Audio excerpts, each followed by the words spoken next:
What you are about to experience is out of this world. Politics, history, and of course, a lot of entertainment. It's time to rock it with the Docket.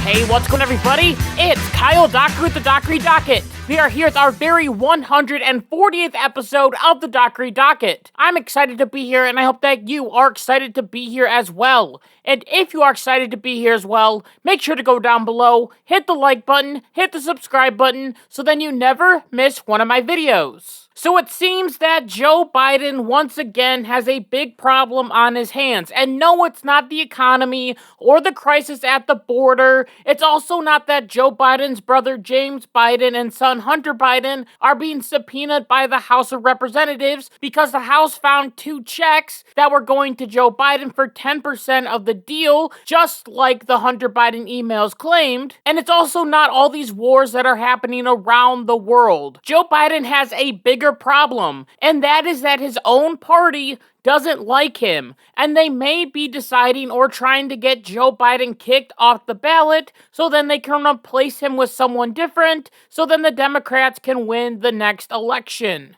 Democrats, along with Republicans, are starting to realize that Joe Biden is not the guy, as everything that he touches has literally turned to crap. And this gives Donald Trump more momentum going into 2024. The question is, how did this happen? I thought that Joe Biden got 81 million votes. Well, when a Democrat decides to not support the party establishment or what the party wants, the Democrats will eat their own. I don't believe that Joe Biden is radical enough for the Democratic Party, as there are definitely some radicals in the Democratic Party, and there are more of them coming into the party. And the more that the radicals start to grow, the more that they start separating themselves from Joe Biden. Now, I am sort of a polls guy. I think I have a little bit of an obsession when it comes to different polls. These polls so far are probably the most shocking, as a CNN poll showed that Trump was up 4 points on Joe Biden, as it claimed that 49% would vote for Donald Trump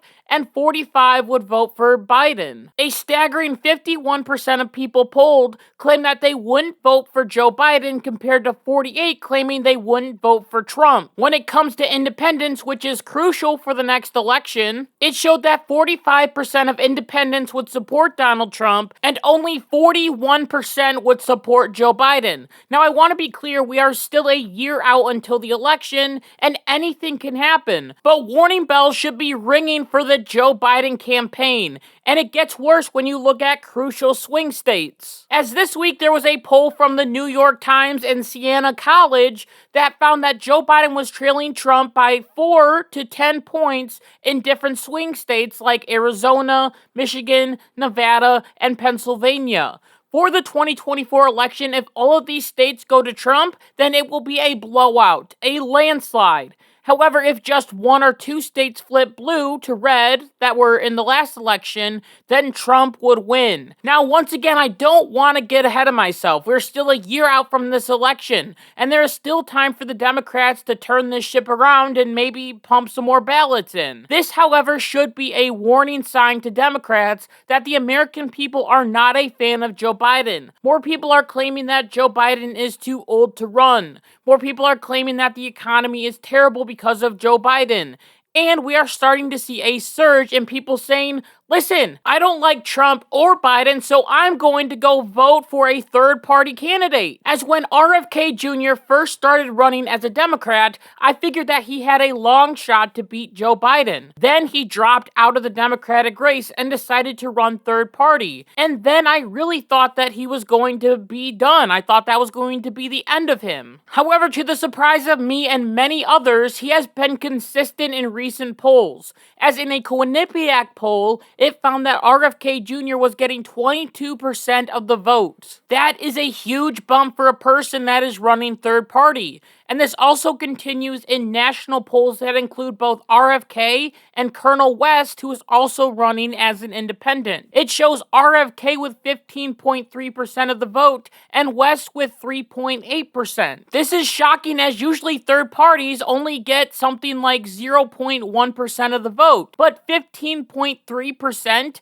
could change this election, as RFK Jr. and Colonel West could take votes away from either Trump or Biden. And if RFK or Colonel West are on the debate stage, we could see different perspectives from different people. And personally, I like that. I think it would be awesome if all 4 men or 3 men were on a debate stage together, sharing ideas. How can the country be better? Along with that, if RFK and West are going to be in this race and take votes away from Biden, and it will lead to a Trump victory, then you can call me an RFK West fan in that case. Now, the Democratic primaries are still months away, so there may be a situation where Joe Biden says, "Okay guys, I'm dropping out. Here's my replacement, Gavin Newsom," which would flip the script on this election and would cause a whole bunch of fury. Could Gavin Newsom beat Trump? If Gavin Newsom runs, would it hurt RFK Jr. and West? We would just have to wait and see. Once again, all of this shows that Joe Biden is becoming more and more unpopular,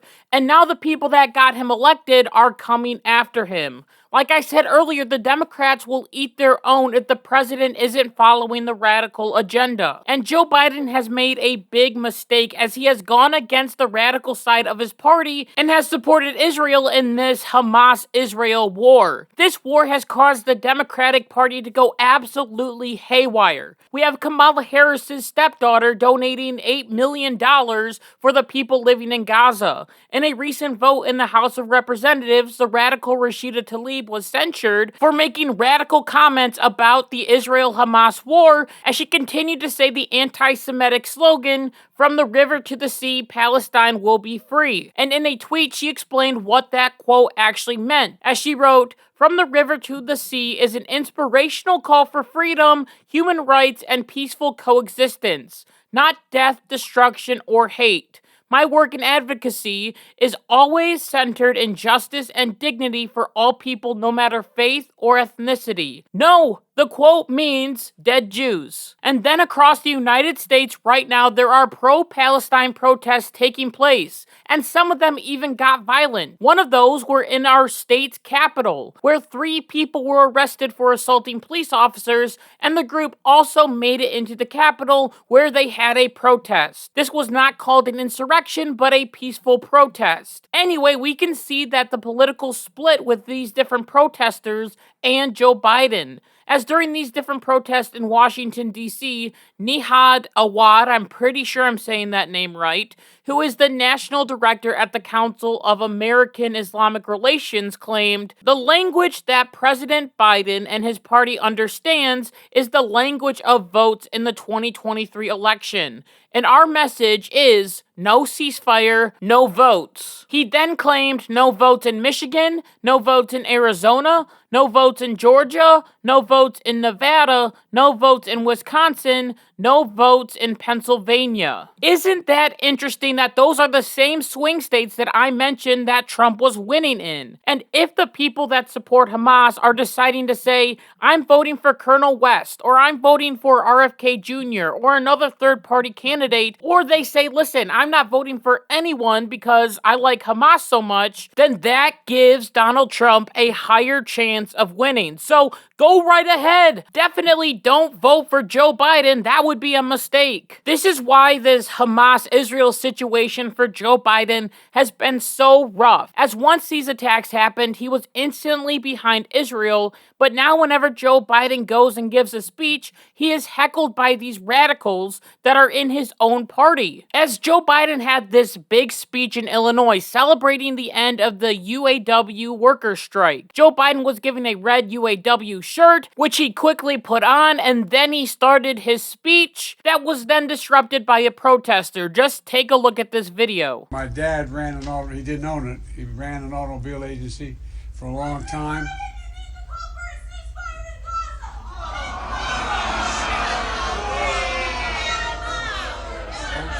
No, let it go. Let it, no. No, no, let it. It's okay. Then, in another speech, a Jewish rabbi who is definitely a woman, as their name is Jessica Rosenberg, don't let the beard confuse you, Buzz your girlfriend. Woof. interrupted another Joe Biden speech and claimed that there needs to be a ceasefire in this war. Here is that person's comments. Mr. President, if you care about Jewish people as a rabbi, I need you to call for a ceasefire right now.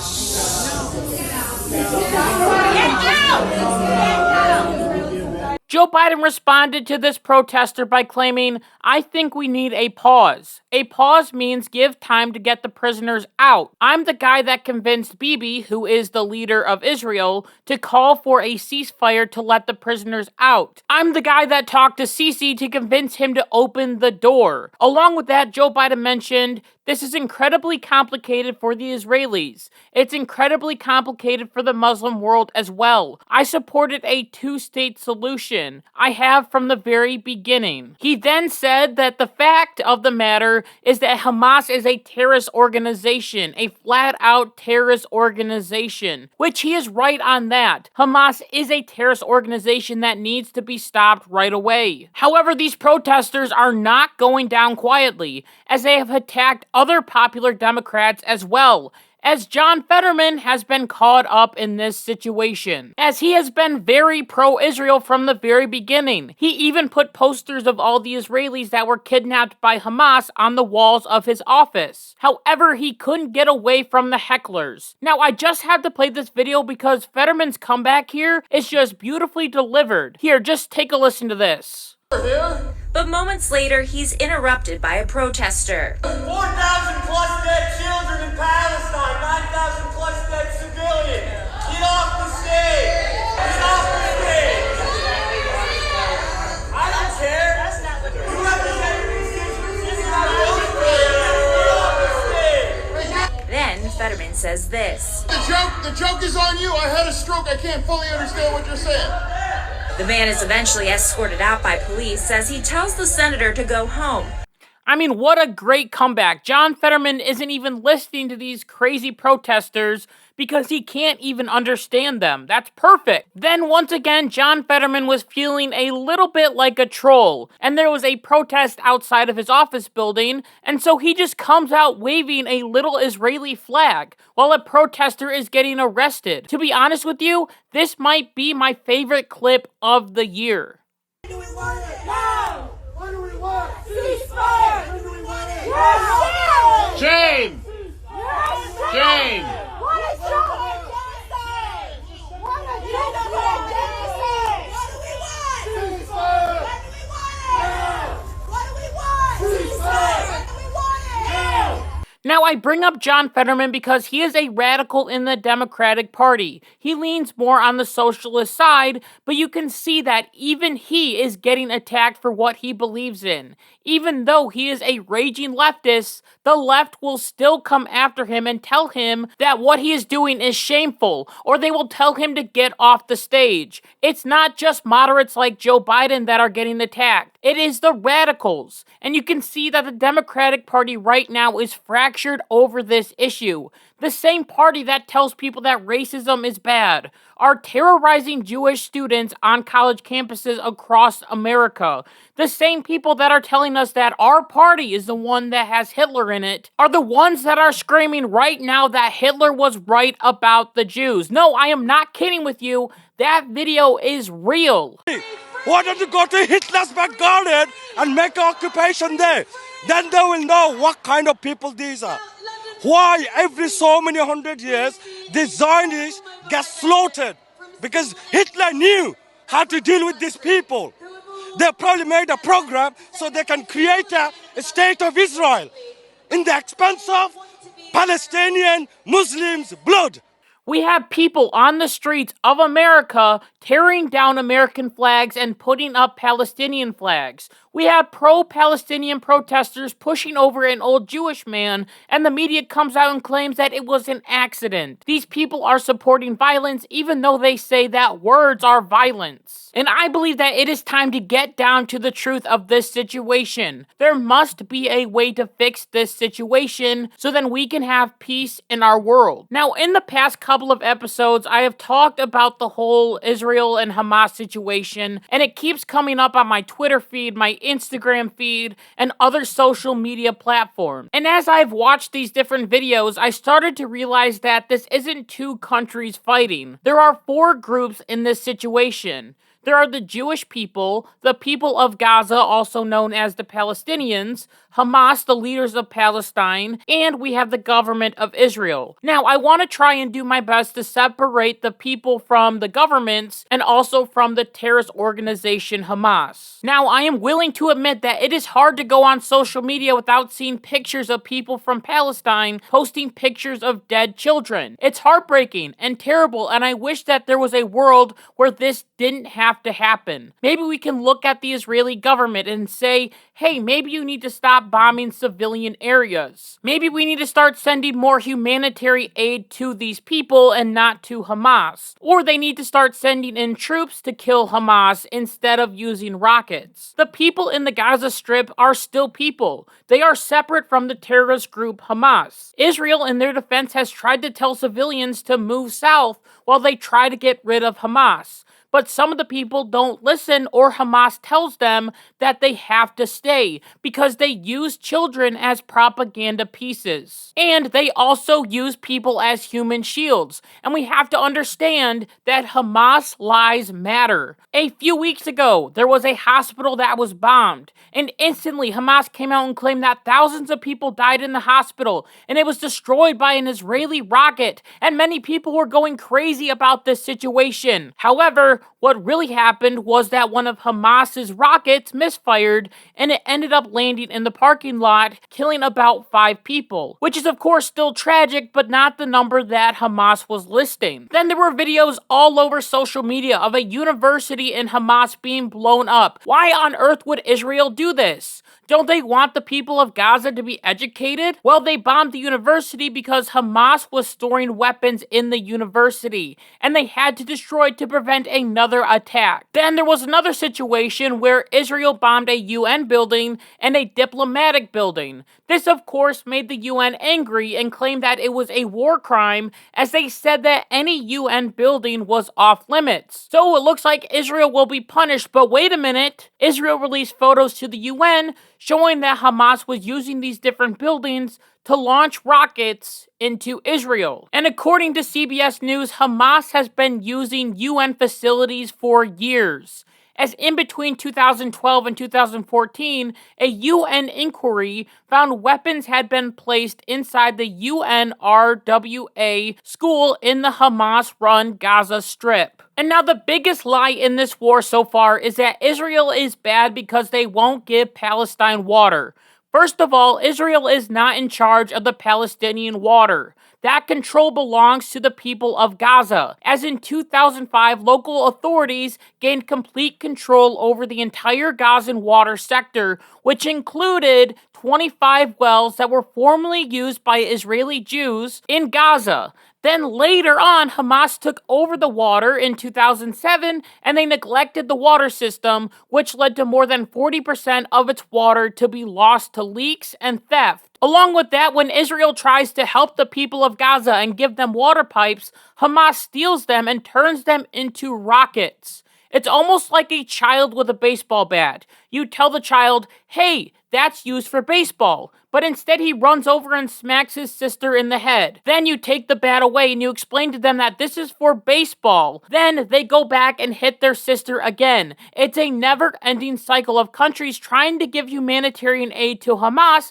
and then they turn around and use it for terrorism and killing Jewish people. This is why it is so important to separate the people of the Gaza Strip from the terrorists of Hamas. Hamas needs to be the ones that the Israeli government needs to target. And you can claim that the Israeli government needs to watch out for civilian areas, and I agree with that 100%. I can see why Israel is doing these things, as they are trying to stop Hamas, but when Hamas is using dead children as propaganda, they have to be careful. Because when people see dead kids on social media, guess what? They don't blame the Israeli government, they blame the Jewish people. The people that are as innocent in this situation as the people that are living in Gaza right now. As I've already mentioned, this leads to terrorist attacks and anti-Semitic actions across the world, and that's not right at all. It is honestly interesting looking back through history and seeing how many times the Jews were seen as the problem.